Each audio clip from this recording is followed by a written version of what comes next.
On the 17th of March, 1912, Lyda Southard married her first husband. His name was Robert Dooley. The couple moved in together, living in an Idaho ranch with Robert's brother. By all accounts, they seemed to be a pretty happy couple, and before long, Lyda gave birth to a daughter, Lorraine. A tragedy struck when Lorraine suddenly died. According to Lyda, her 1-year-old daughter had gotten sick from drinking contaminated well water and had quickly passed away. It was 1915 at the time, and tragic stories like these were not uncommon. Nobody thought anything of it other than feeling sorry for the young mother who had lost her child. That same year, Lyda had bad luck doubled, and then tripled. Her brother-in-law, Edward, passed away within months of Lorraine's death. His cause of death was determined to be bacterial poisoning, which would now be called food poisoning. Again, this turn of events didn't raise any eyebrows. Antibiotics were still more than 10 years away from being discovered, so something that would be as mild as an illness today could even kill a healthy adult man in 1915. For a few months, all Robert and Lyda had left was each other. Then on the 12th of October, 1915, Robert caught typhoid fever and never recovered. For the first time in her life, but not the last time, Lyda was a widow. The struggles of being a widowed woman in the early 1900s were easily cushioned by money, and Lyda now had a lot of it, after cashing in on the life insurance policies of 3 dead family members. Less than 2 years after Robert's death, Lyda met William G. McHaffel, and in June 1917, she got married for the second time. Lyda sold Robert's property and used the funds to move herself and her new husband to Montana. Once again, tragedy struck. They had been married for less than a year when William suddenly became seriously ill, complaining of diarrhea and fatigue. He never recovered from his illness, and on the first day of October 1917, Lyda was widowed once again. Possibly this pattern might have raised eyebrows today. 2 dead husbands, a dead daughter, and a dead brother-in-law might have been enough to warrant some type of investigation. But this was 1917. The Spanish influenza was at its peak, and people all over the country were falling victim to serious illness.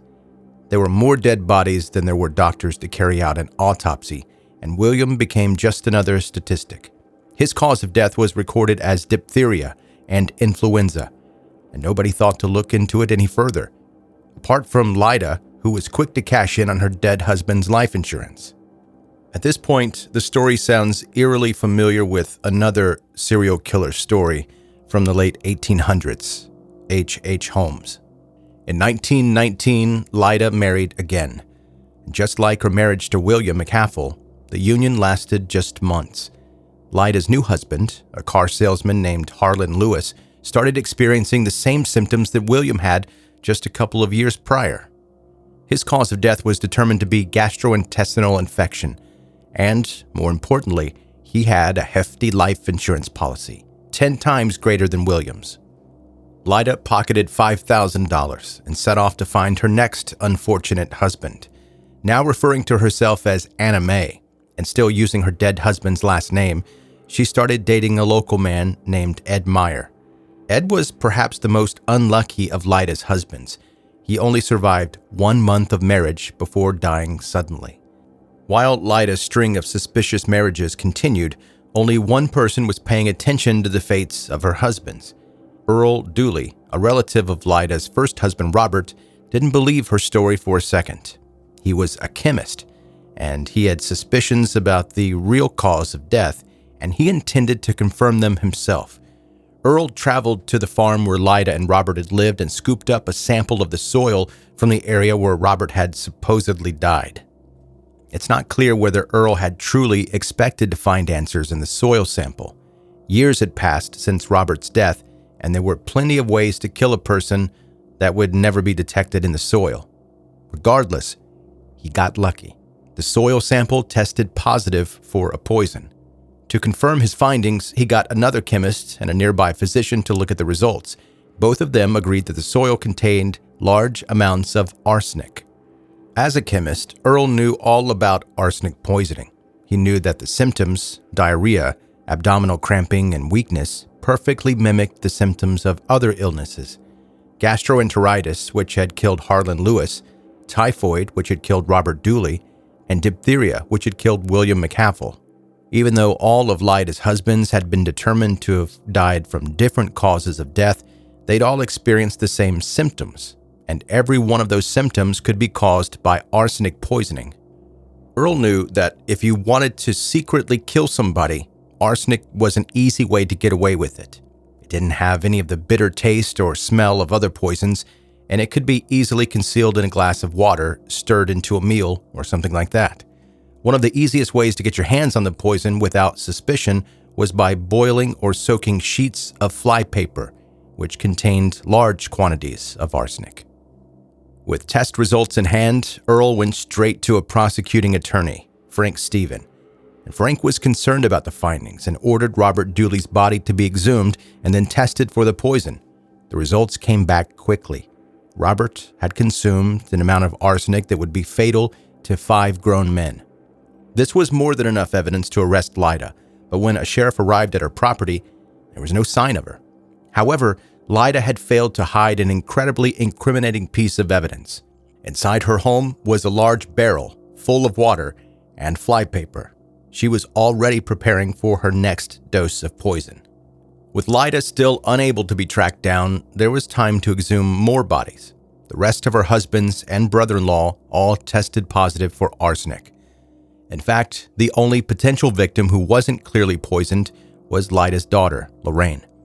Possibly her death was a tragic accident, but more likely the small amount of arsenic required to poison an infant just wasn't detectable at the time.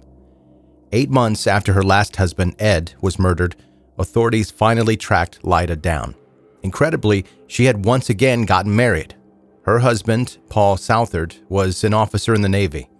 Even though Paul was, by all accounts, lucky to be alive, he didn't recognize the danger that he had been in. In fact, he was in love with Lyda and didn't believe that she was a murderer. By the way, I didn't mention this at the beginning, but Lyda was very attractive, so of course she couldn't be a murderer. She moved back to Idaho, where a 6-week-long trial began. For some reason, she only faced charges for her most recent murder. She was never charged with killing Robert or Edward Dooley or her daughter Lorraine, or any of her subsequent husbands before Ed Meyer. The results were disappointing to many people.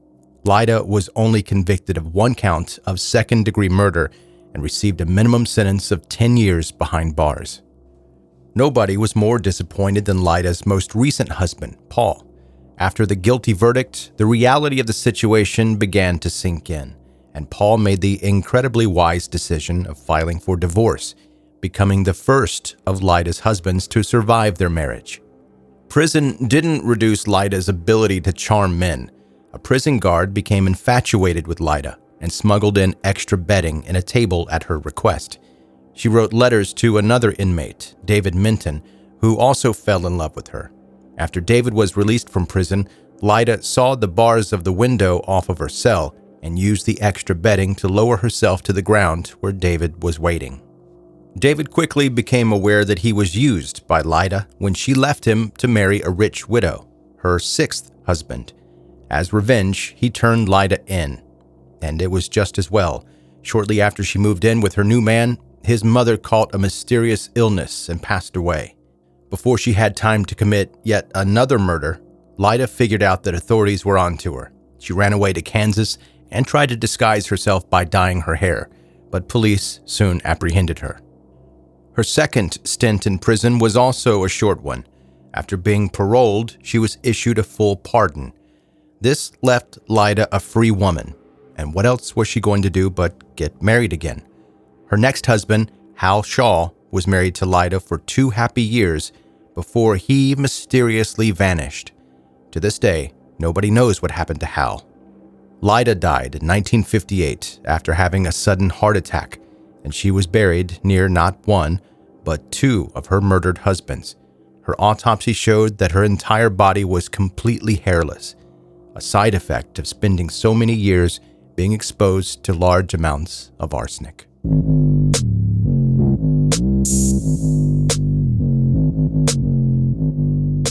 That's 10-Minute Murder for today. Brief and bingeable true crime. I'm Joe, the host, and thank you so much for listening today. And quickly, before you have a chance to follow through with what you're thinking right now, ladies, I'm specifically talking to you. There are better ways to remove hair. That last part of the story, I know you were thinking it. Don't do it. There are so many other options for hair removal. Arsenic is not the answer. Arsenic is going to be a trending self-care tip next week on TikTok. Because people don't care about their health sometimes. They'll just do wild things they think might help them a little bit.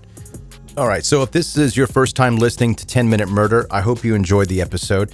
But please subscribe now wherever you're listening. You can catch up on all the back episodes and never miss any of the new ones.